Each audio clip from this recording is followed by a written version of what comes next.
creating a caring culture every day.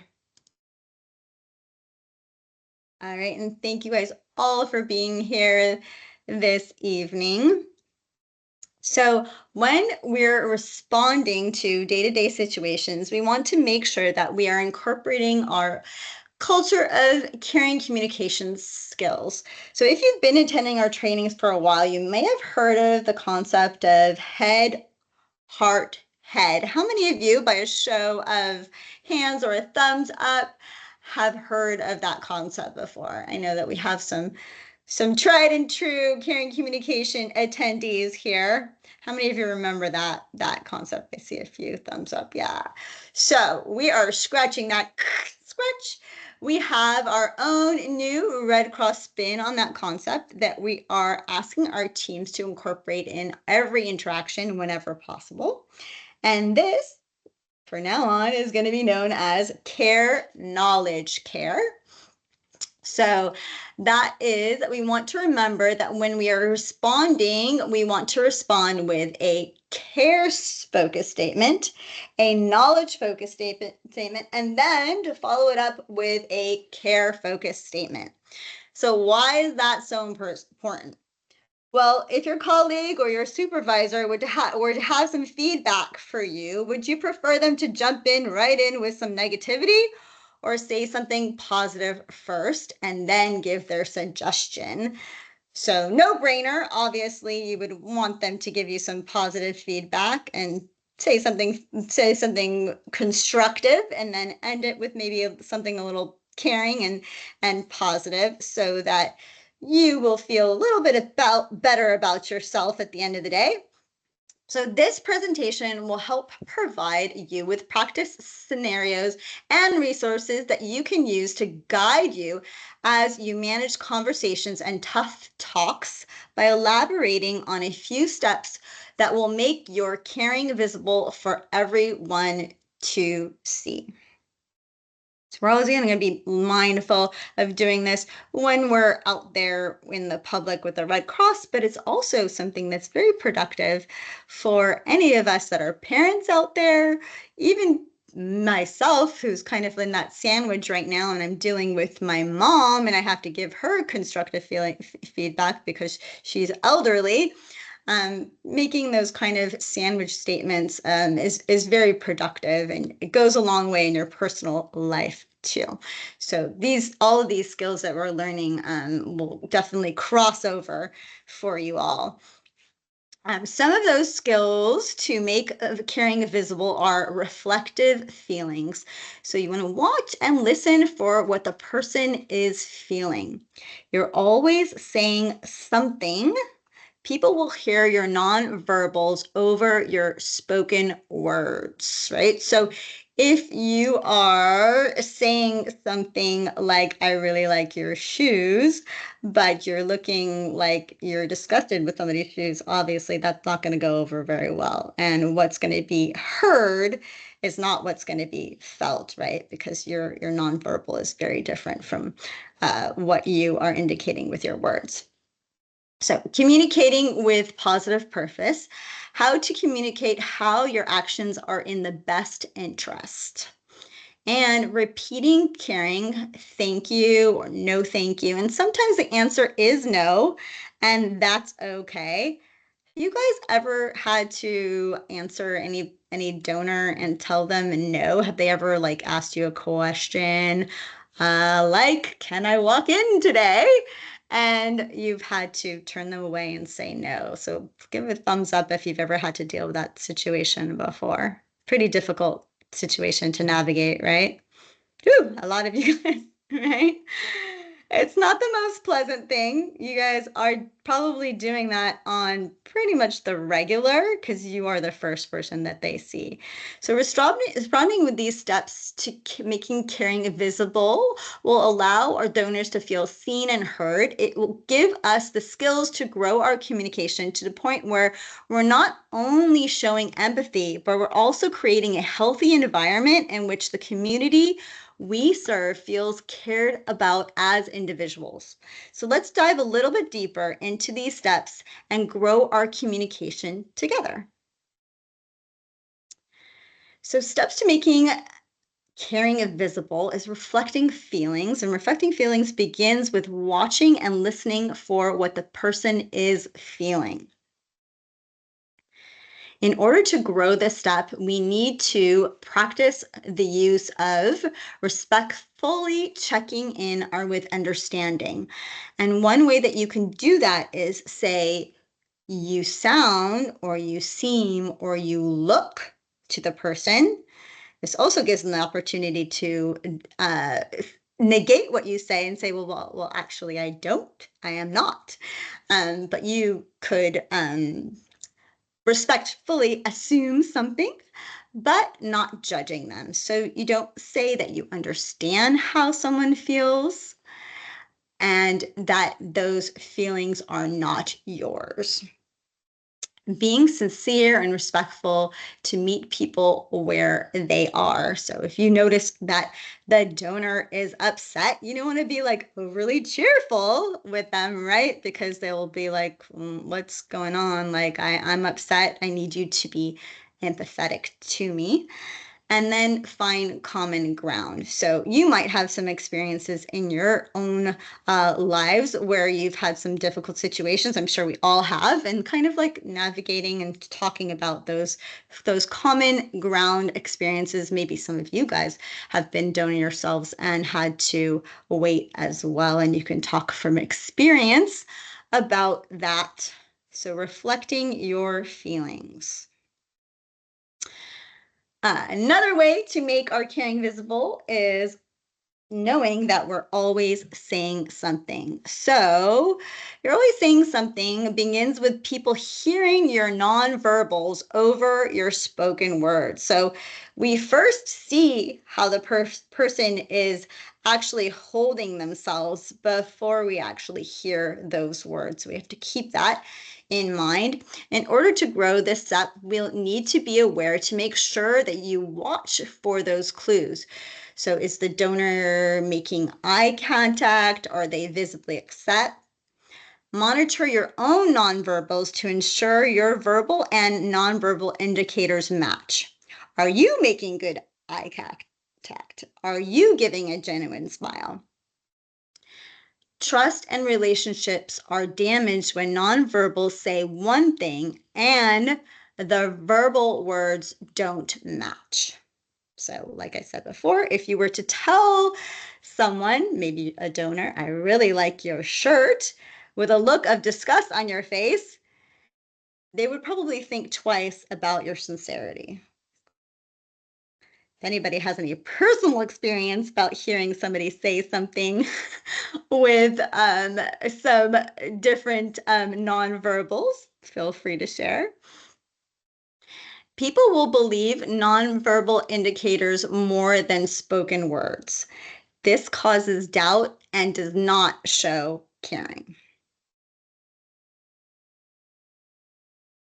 Another way to make caring visible is to communicate with positive purpose. So communicating with positive purpose begins with communicating how your actions are in the best interest. In order to grow this step, we need to acknowledge what we do benefits them. So let's think of some ways. This is what we're all doing, right? Navigating blood donation. So let's think of some ways that blood donation benefits others. So everybody knows has something to contribute to this. So please come off mute, throw in the chat ways that blood donation helps benefit others. Some of it's very obvious, and some of you can maybe dive a little deeper. How does blood donation benefit others? Don't worry, you can state the obvious.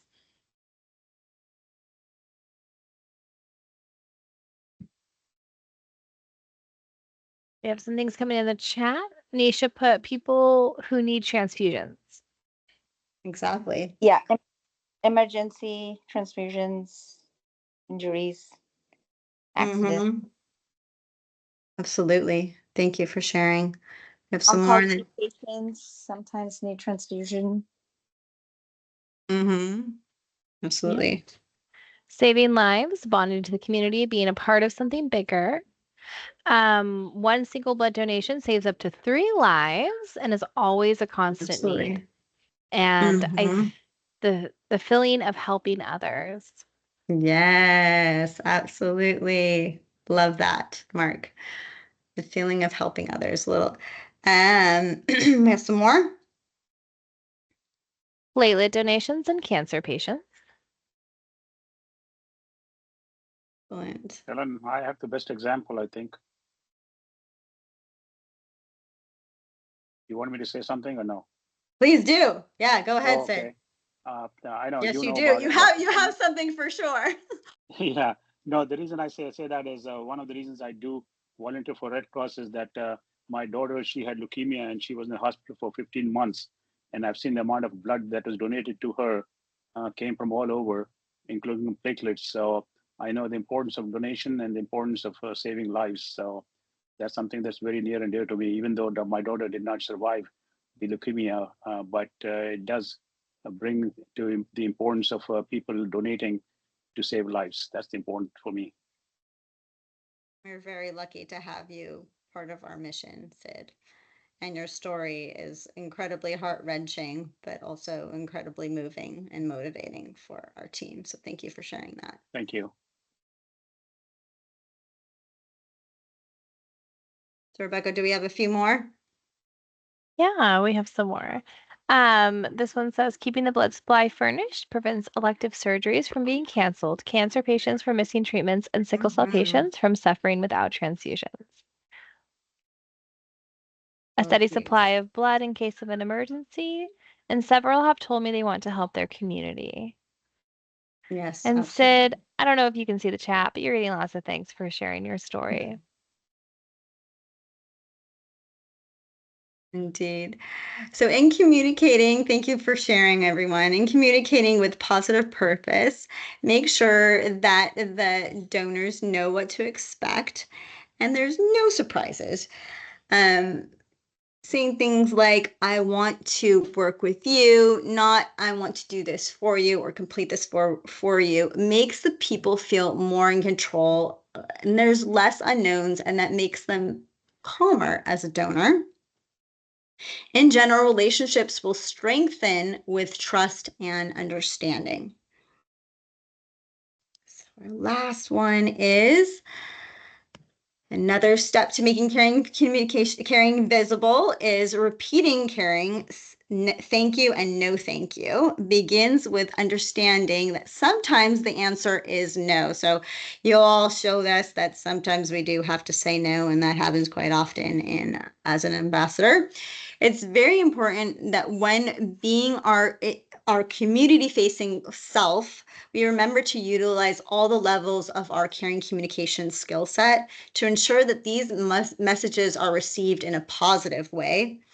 To grow in this step, you'll need to be sincere, remain calm, and keep your drumbeat message.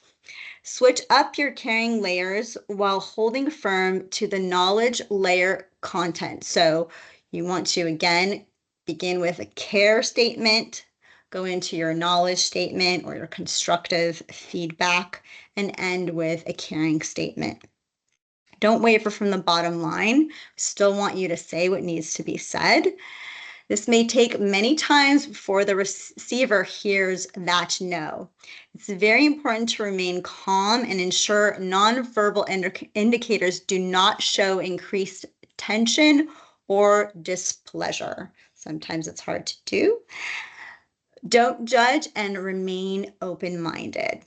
It's important to note that any eligibility questions, even if we know the answer, need to be directed to the collection staff at all times if they are unable to locate the answers themselves in the reading information materials located in the Rapid Pass. So if you do get answered sort of like a medical question, we still want you to, even if you know the answer, we still want you to defer to our collections team to make sure that the words are coming out of their mouths instead of ours. All right, so can any of you think of a time that you would like to share when you had to tell a donor no. Maybe you all have a time that you had to tell a donor no outside of the fact that there can't be a walk-in, or maybe you had a situation where you had to navigate a walk-in and there was a negative interaction or response to that. So we want to hear something a little bit off the routine if you have anything to share about that.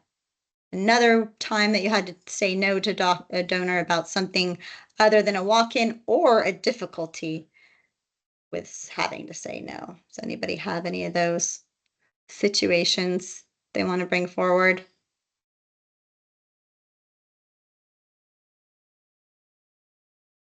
And if not, that's okay too. That just means that we're doing a really good job.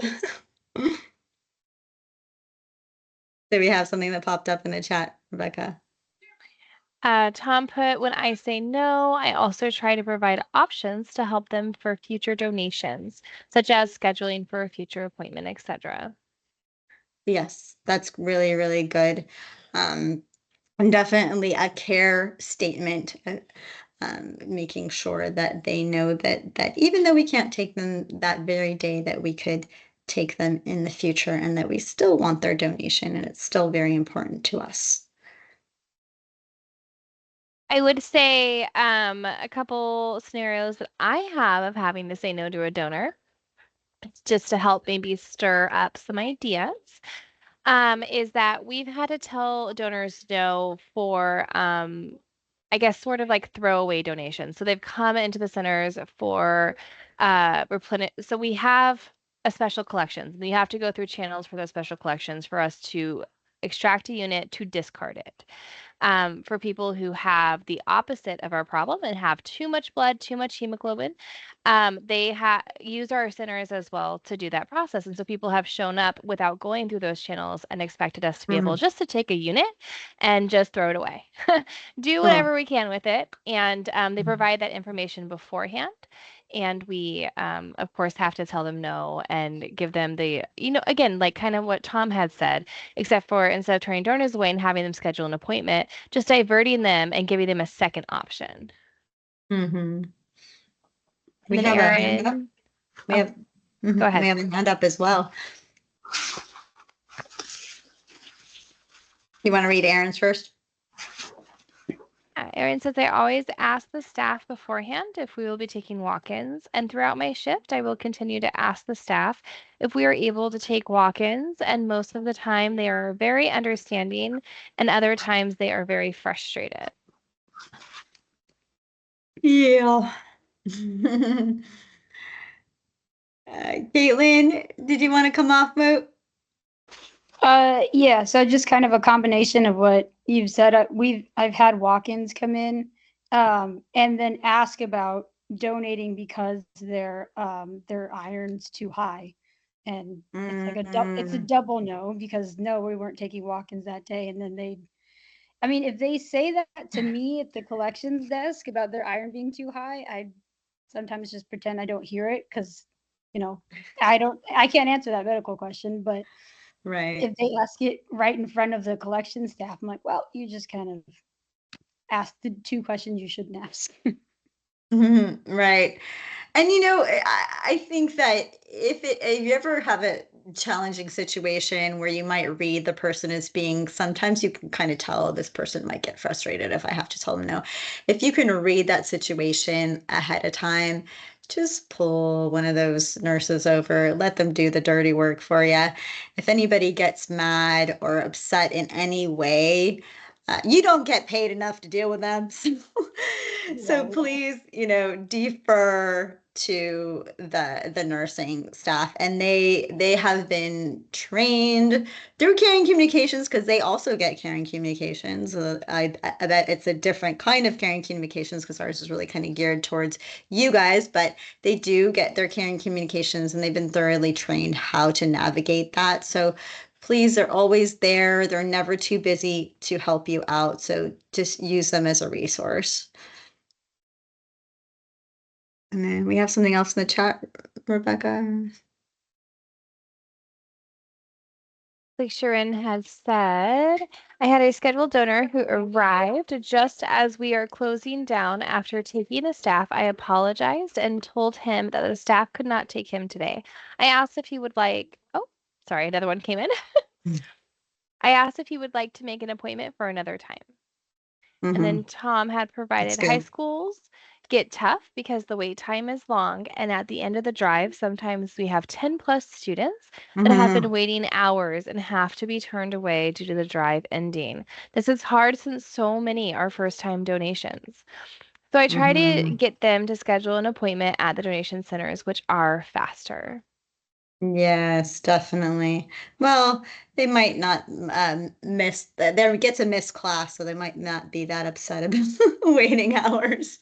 They're probably missing algebra or something. But yeah, no, that's great to get them to reschedule at the donation centers. And hopefully they do. Thank you for sharing that, everyone. All right, let's move on here. The change is the only constant in life. So in talking about communications, we want to be able to navigate through change as smooth as possible. We want to focus on how our culture of caring communication skills can help. Donors will interact with collection staff and other staffs and will have questions or concerns. How well those are answered is what's important. And sometimes, again, like we just mentioned, those answers don't have to come from you. You don't know everything, and neither do they, but they know more than us usually. All right, so one of the biggest changes you have seen as ambassadors as of late has been with our new donor diabetes testing. The Red Cross is forging a new path to increase its overall healthcare initiative. So we will be seeing changes like the diabetes testing in our future. We value the health and well-being of our blood donors across the nations, and we believe that the Red Cross has a responsibility to give back to those who so selflessly roll up their sleeves. We provide important health information through donation process, including an individual's blood pressure reading, their hemoglobin level, and their pulse rate. By empowering our blood donors with meaningful health information, we can help our donors maintain their personal well-being as well as contribute to the broader care of our communities. So if you have been with us in the month of March, you probably did notice that we did have a change within the Red Cross blood donation, and we are offering diabetes A1C testing certain months of the year. It's not a consistent thing. It's not in the month of April. I don't really know why they're bouncing around with it. Rebecca, do you know why they're bouncing around months? I think it's because some donors are opting out of that testing and it gives them options to still come back and donate. Yeah, good point. So the months, one of them has passed, March, and then August and November. So the testing, again, is intended to give information about donor health that might improve early detection and raise awareness for many donors. How many of you know somebody that is either pre-diabetic or has diabetes? Please raise your hand, or actually, you don't want to give a thumbs up, but we can. I'm off mic. Yeah. I know quite a few. It's really important. Diabetes is, on the rise. We all know that. And the other thing too is A1C testing is incredibly expensive. So the fact that we do this and we give that information to the donor and then they can take that to the doctor and start getting treatment is unreal. It's fantastic. So that's my opinion. I agree. Well, that's wonderful. We have a few people that want to come off mute. Rebecca, it looks like you're the first one. Oh, I was just raising my hand. Sorry. And then I was Okay. replying to the chat. I forgot Okay. to Oh, yeah, lower that's it. right. If you, lower your hand. Thank you, guys. Unless anybody wants to come off mute, talk about diabetes?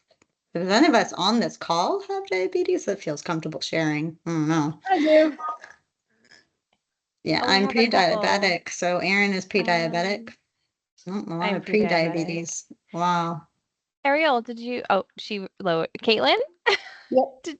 did you want to come off mute? Yeah. So I don't know, just to add on to, sorry, whoever the first one that was talking. Uh, HbA1c is a great diagnostic tool, but if anybody is in here is listening and got their HbA1c results with their donation, to have it, bring it to your doctor, but to not be freaked out about it, because there are other tests that need to go with it, like an insulin test. Um, to have that discussion with your doctor. I work for a doctor. So just Mm-hmm. a grain of salt with HbA1c testing. There is obviously intervals that you can look up, but I wouldn't want to have anybody go with this chat and then look at their HbA1c test and say, "Oh, I need to, get on a internet doctor and immediately start getting on meds." So grain of salt, because there's other factors that contribute, and definitely need to get a full picture before you start going down the rabbit hole. Thank you for sharing that. Did anybody else want to share? Or is that just There's another hand raised. maybe? Mhm. Narita? Yes. So I just wanted to share like my little story when it comes to this type of testing, because I was actually, and I feel very comfortable sharing that I was pre-diabetic and I'm very young. So like to even like be able to know that, it was like a bit of life changing, because usually we don't get like a blood drawn. At least with my doctor, it's yearly. It's not like every so often that you get your blood drawn. So like with Red Cross, and when they tested my blood again, it showed that my A1C lowered, and that like my life changes are like actually being effective. And it was kind of nice to like not have to wait that whole year with my Absolutely. doctor. That's a So very firsthand, experience. Thank you so much for sharing that. We're seeing it help people in action. All right, so let's move on. I'm gonna share a little bit of a video. Hopefully it's gonna work for us. So by taking care of ourselves, we can help take care of one another. The Red Cross values the health and well-being of our blood donors. We're committed to providing individuals with valuable information to help them maintain their health and to bridge the existing care gaps in the communities across the country. So let's learn a little bit more about diabetes. Hopefully y'all can hear this. Give me a thumbs up if y'all can hear it.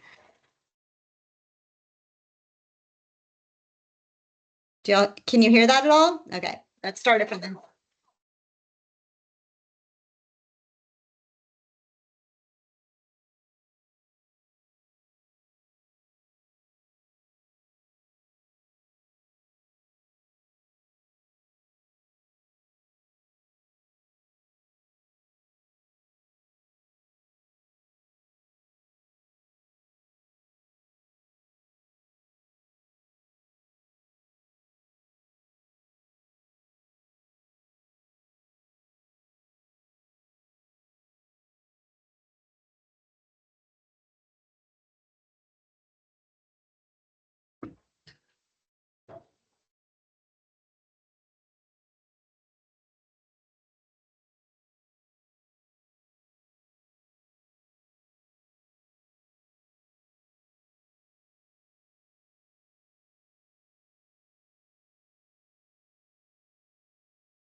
All right. So our hope is that donors that have high A1C levels will seek appropriate medical care and improve the quality and duration of their lives.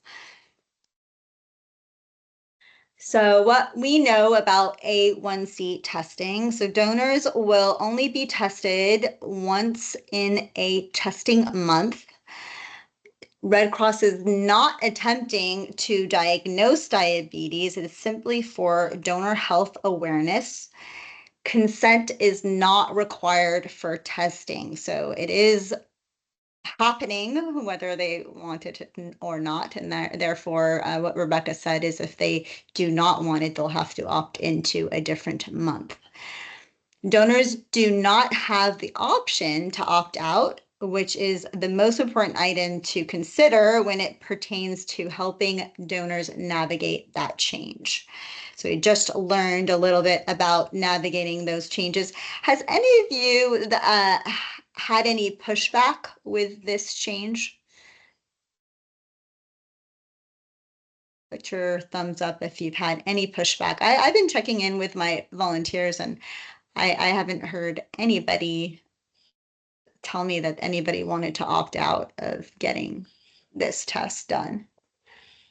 I haven't had any pushback, but I've had people come in just because we're doing it and I they see. want to know.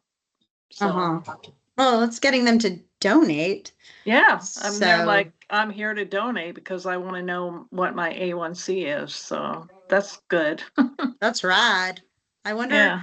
how we're getting that word out because I'm not like a big TV watcher or anything like that. It's not on TV. I don't know whether is it when they start to register? Does it come up on the registration or something? I've had a couple of people come in. I see you're doing A1C. Type 2 is in my family. I want to know what my A1C is.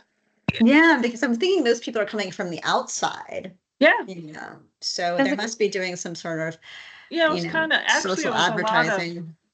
It was like walk-in people going, oh, can I do this? I saw I can do it. I want to know my A1C. So There's a couple hands up, Helen, that might have the answer. Three hands that might have the answer because they popped up right when the question was asked.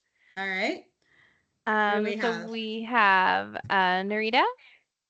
I hope Yeah, I'm saying so your name right. oh, it's Narita, but it's close enough. It doesn't bother me or anything. So adding to Kaylin, it's an email. Like if you register to or like subscribe to the like emails when that's what I do. I subscribe to the emails and they just sent you like reminders like it's your time to donate. It's actually like sent in the email and it's like, hey, like you should come in and donate. We're testing for A1C, and then it has like a brief description, if I remember correctly. And then yeah, so it's like if they're subscribed to the receiving emails, they'll get that like alert. Thank you for sharing. Makes sense. We still have Sid with his hand raised. The thing I would like to say is that this is such an important test that everybody would like to have it, but insurance doesn't pay for it, and it's pretty expensive. So people are going to be coming in to get this test because better than getting a $25 Amazon card because the test I think costs over $75 at the minimum, I think. So it should be a good way to get people in to have to donate blood also. The only thing I was concerned about was why is it that you don't have the option to opt out? Is there a specific reason that you don't like people to opt out? Because otherwise they have to reschedule themselves. That's going to be, hurting the number of people that come in. So this is part of Red Cross's initiative, very similar to what we did with the blood pressure, where now we start telling people when they are out of normal range for blood pressure. What we were seeing was that donors are expecting to be healthy because they're able to donate blood. And Red Cross as a whole, we want to retain those donors. We want to have good, healthy donors across the board. And a lot of our donors that had this feedback maybe weren't going to regular doctor's visits. And they were thinking, oh, our ranges are really high for blood pressure for what you're able to donate for blood, but they are high. And so for a long time, our collection staff weren't able to communicate you have high blood pressure because they are within our ranges. And so the first step to this initiative was to release that blood pressure information of your blood pressure is elevated, but it's good today to donate. Please follow up with your doctor. This A1C testing is very similar to that, to where it's for donor health. It's a donor health initiative, and that is what Red Cross is taking is donor health.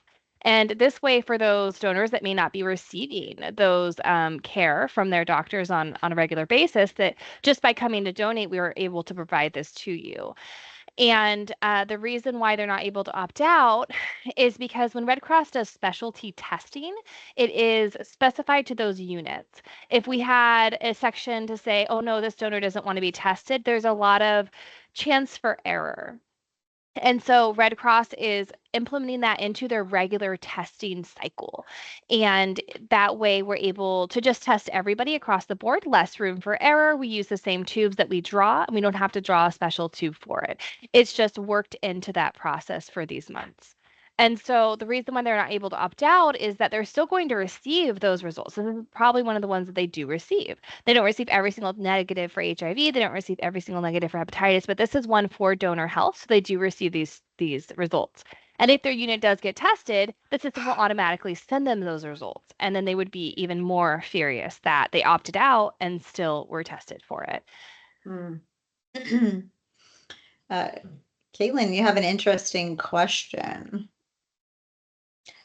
Maybe Rebecca, you know the answer to this. I thought maybe we do it internally, but I don't really know. Do we know what lab the testing is being done at? Red Cross does all tests internally. We have lab specialists, and they're the ones that do test all of our units across the board for everything that we test for. And so it's in Red Cross's labs. It's a hospital services department. They're the ones that handle our blood donations. They handle all the testing of all of our units, and then they securely store them. Sid, did you have your hand up? No, I've already spoken. Oh, okay. All right. Okay. All right. We're gonna move on here.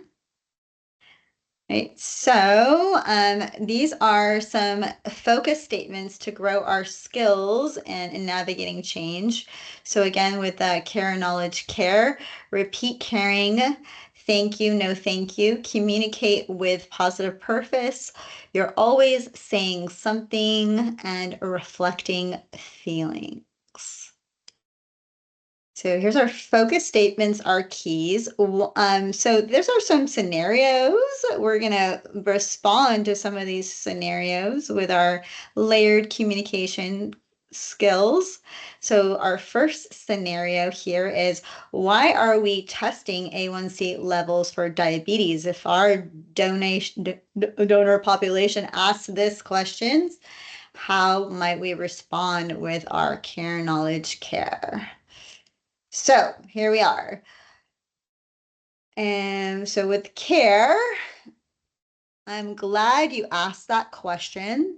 And we want to provide donors with important information and encourage them to seek medical care if their A1C levels are elevated.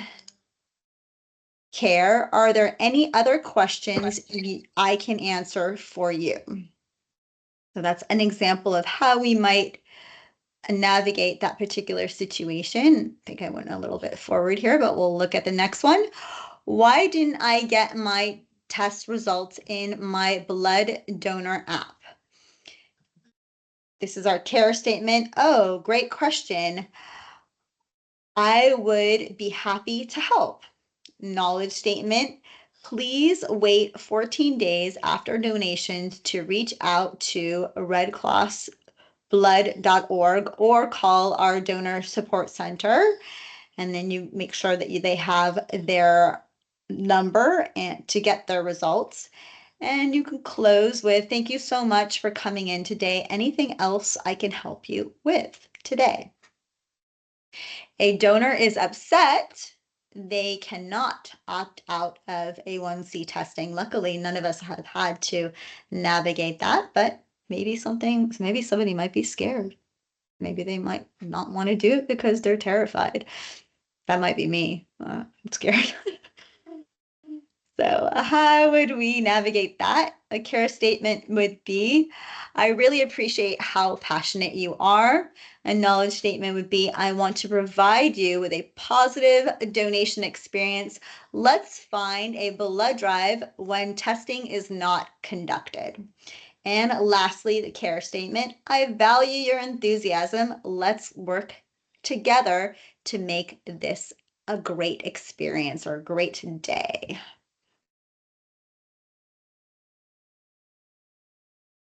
All right, so in closing, Red Cross adapts to meet the changing needs of the people we serve. So we are asking you to roll with the changes, be the change, and support our donors in all of the ways that we talked about. I know that you are superstars and you rock always because you're here and you want to learn more how to navigate these challenging situations with our donors, and we commend you so much for being a part of our crime communication training program. And I love the fact that we have a lot of our repeat visitors here. We usually skip a month, but we're going month to month now. So y'all are hardcore, some of you. So we really appreciate you for being here today. Thank you for enjoying this evening with us. So thank you, all of you. Thank you all. I'm going to go off camera. Thank you on camera. Thank you all for being here. Thank you for everything that you do for the Red Cross.